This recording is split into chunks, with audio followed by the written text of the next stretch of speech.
안녕하세요. 글로벌 우분투 홍보대사 여러분.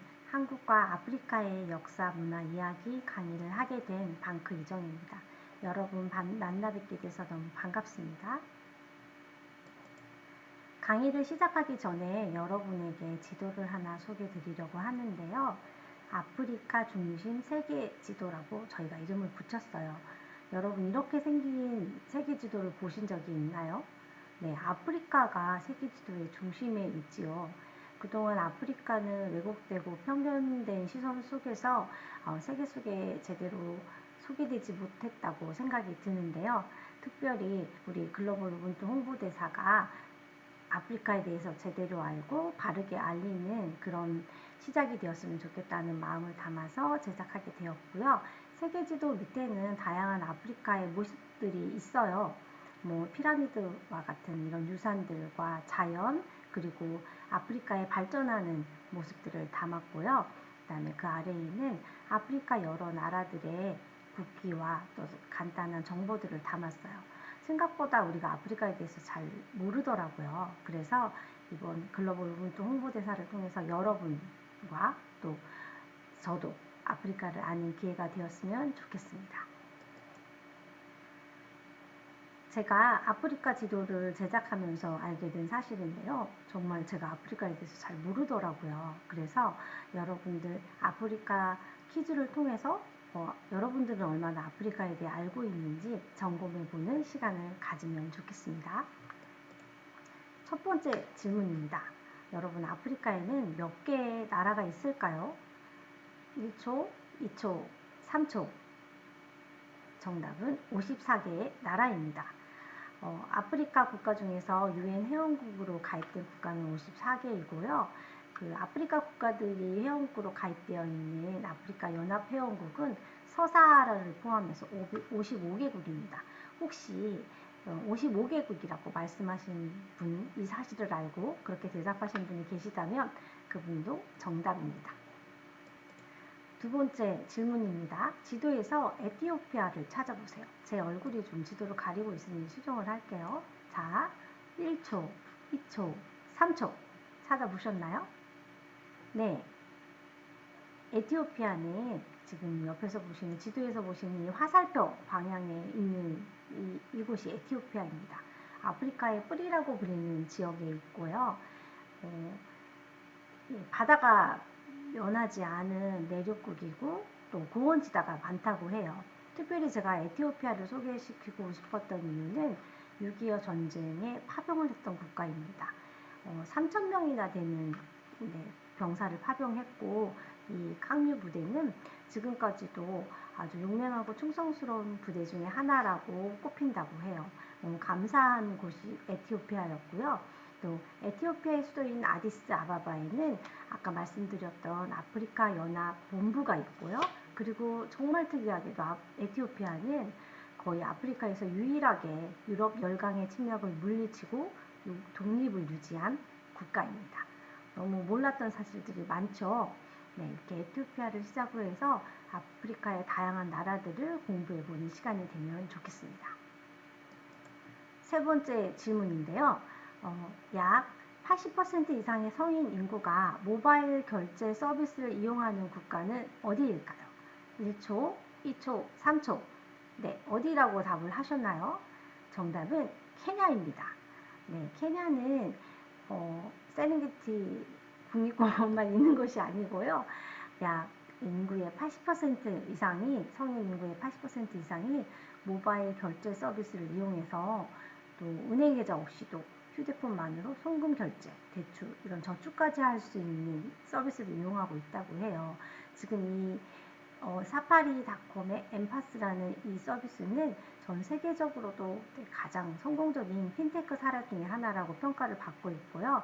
이 밖에도 아프리카에는 나이지리아는 창업의 허브로, 루안다는 디지털 정보를 잘 운영하고 있는 모범국으로, 또 남아프리카 공화국은 AI와 데이터 인프라를 구축하는 곳으로, 그리고 이집트는 교통과 의료 플랫폼을 잘 발전시키는 나라로 빠르게 성장하고 있다고 합니다. 사실 우리는 아프리카 하면 이런 기술과는 먼 곳이라고 생각을 하잖아요. 하지만 정말 그 세계 어느 나라보다 더 빠르게 아프리카의 국가들이 기술 발전을 빠르게 하고 있다고 말씀드릴 수 있겠습니다. 아프리카 퀴즈 어떠셨나요? 재미있으셨나요? 생각보다 아프리카가 다양한 이야기를 담고 있죠. 우리가 모르는.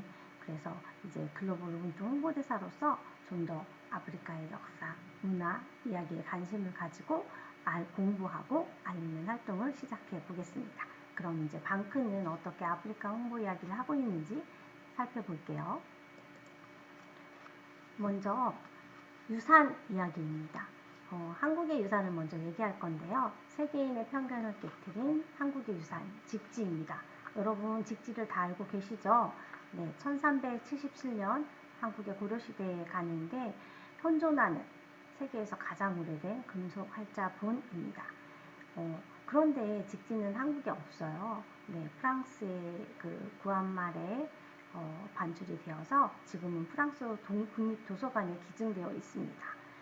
두 번째 보시는 그림처럼 직지의 그 표지에는 프랑스어로 금속활자로 인쇄된 가장 오래된 한국책하고 연대는 1377년이라고 기록이 되어 있어요.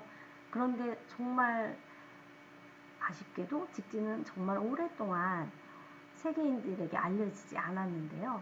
그 이유는 아마도 세계인들이 이런 금속활자와 같은 이런 훌륭한 기술이, 인류의 역사를 바꾼 이러한 기술이 이런 동양의 작은 나라 한국에서 개발되었다는 것을 인정하지 못했기, 믿지 못했기 때문인 것 같아요. 방크에는 이 세계에서 온 다양한 글로벌 인턴들이 있거든요. 그 친구들 역시 직지를 알지 못했고 방크에 와서 직지를 처음 알게 되었는데요. 이렇게 말들을 했어요. 예를 들면 이 영국 친구는 한국이 금속활자 기술을 창조했다는 역사적인 사실을 알고 충격을 받았습니다. 그리고 옆에 이 빨간머리 친구는 러시아 친구인데요. 세상 사람들은 최고의 발명은 독일, 프랑스, 영국으로부터 시작된 것으로 알고 있잖아요. 그러나 그것은 사실이 아니라는 걸 직지를 통해 알았습니다.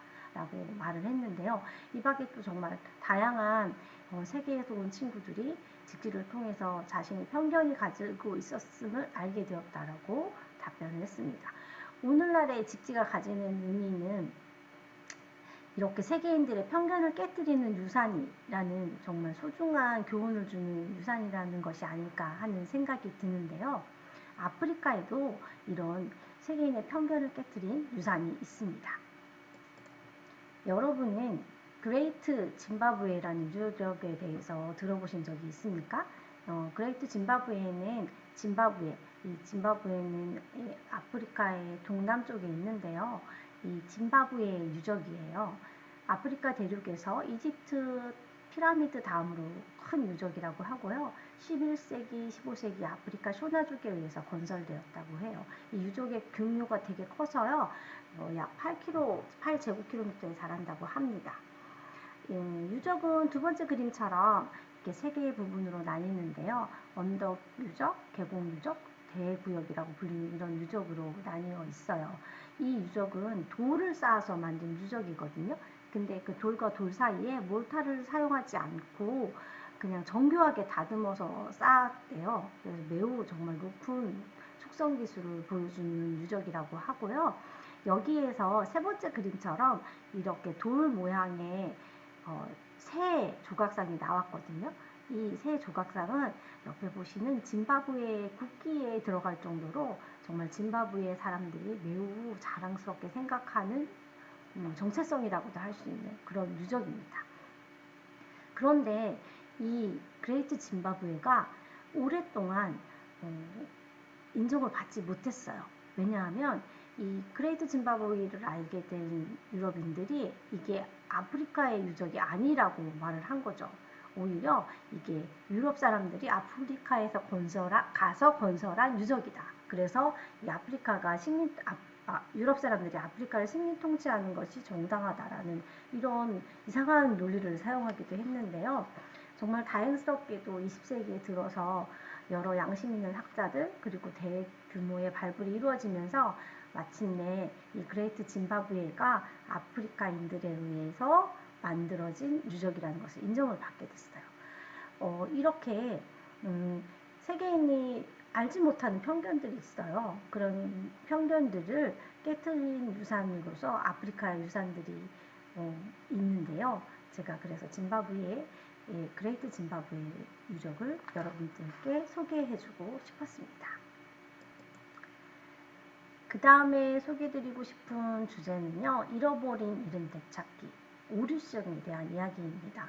여러분, 반크가 오랫동안 동해 이름을 표기를 위해서 활동해온 것을 알고 계시죠? 90년대 후반부터 반크는 이스트시, 동해의 이름을 되찾기 위해서 노력을 해왔고요. 지금은 거의 한 40%에 달하는 지도에서 이 이스트시를 사용하고 있다고 합니다. 이렇게 우리가 이 동해의 이름을 잃어버린 것은 대일항쟁기, 일제강점기에 나라를 빼앗겼을 때인데요. 사실 이렇게 나라를 빼앗긴 때에는 많은 것을 잃어버리지만 그 중에 하나가 많은 이름들을 잃어버리게 되는 것 같아요. 우리의 동해처럼 아프리카에도 이러한 유적이 있는데요. 이러한 것이 있는데요. 여러분께 소개를 드릴게요. 네. 아프리카에서 소개드리고 싶은 이름은 짐바브웨의 모시오아 투냐입니다. 여러분, 모시오아 투냐 폭포에 대해서 들어보신 적이 있습니까? 어떤 분들은 아마 처음 들어보는 이름일 것 같기도 해요. 그러면 여러분, 빅토리아 폭포, 제 세계 3대 폭포로 꼽히는 그 빅토리아 폭포에 대해서는 들어보신 적이 있습니까? 아마도 많은 분들이 들어보셨을 텐데요. 사실은 이 모시오아 투냐와 빅토리아 폭포는 같은 폭포를 말해요. 모시오아 투냐는 전통적인 그 토착민족인 노지족의 언어로 모시오아 투냐라고 이 폭포를 이름을 붙였던 거고요. 빅토리아 폭포는 1855년 리빙스턴이 이 폭포를 발견하고 영국의 여왕의 이름을 따서 지은 이름입니다. 아마도 이 서양인들에 의해서 지어진 이름일 텐데요. 이 유네스코는 지금은 이 모시오아 투냐와 빅토리아 폭포를 함께 사용할 것을 권장하고 있어요. 하지만 우리나라 뿐만 아니라 세계인들이 이런 모시오아 투냐 이름을 잘 사용하지 않고 있는데요. 이렇게 이름을 되찾는 것, 아프리카의 여러 잘못된 이런 오류들을 되찾는 것도 아프리카 역사 문화를 바르게 알리는 활동이 될 것 같습니다. 방크는 참고로 이 모시오아 투냐 이 이름을 되찾기 위한 글로벌 청원을 진행하고 있는데요. 브릿지아시아.net 이 방크 사이트에서 진행하고 있으니까 여러분도 함께 참여하시면 의미 있는 활동이 될 것 같습니다. 다음으로 소개해드리고 싶은 주제는 한국과 아프리카의 영웅 이야기입니다. 올해는 광복 80주년을 맞는 해인데요. 그래서 한국의 독립운동가들, 특별히 이런 영웅들을 생각해보면 좋겠다는 생각이 듭니다. 한국의 독립운동가들 중에는 김구, 안중근, 안창호, 유관순, 윤봉길처럼 잘 알려진 독립운동가들도 많지만 여러분들과 같은 10대, 20대의 그런 학생 독립운동가들도 있고요. 또 여성 독립운동가들, 외국인 독립운동가들도 많이 있습니다. 그런데 이런 분들이 많이 알려지지 않았죠. 특별히 광복 80주년을 맞아서 이런 분들에 대해서 저희가 공부하고 함께 알리는 것도 너무 의미 있을 것 같아요. 오랫동안 방크는 여러 한국의 주제 중에서 독립운동가를 소개하고 있는데 여기 꿈.prkorea.com에 가시면 이런 한국의 독립운동가들을 소개하는 자료들이 많이 있으니 여러분들 활동에 참고해 보시면 좋을 것 같습니다.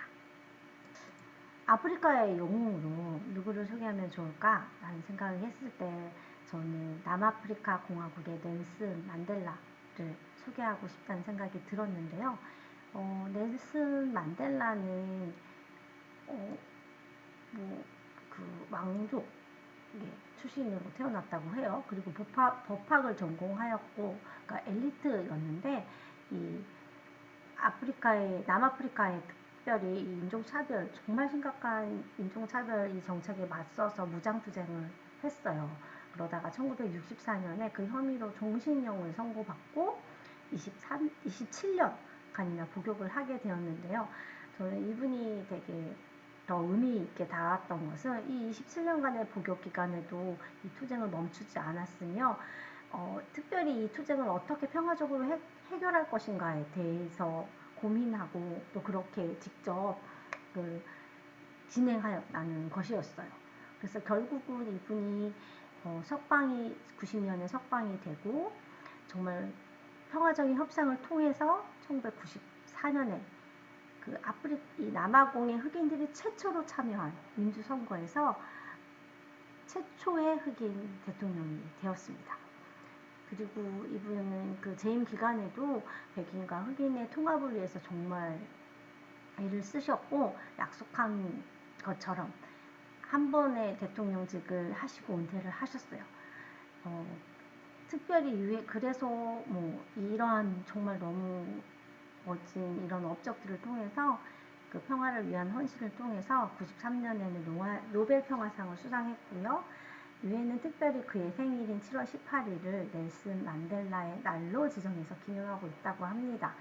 한 인물이 얼마나 큰 변화를 만들 수 있는지 정말 보여주는 정말 대표적인 사례가 아닌가라는 생각이 들었고요.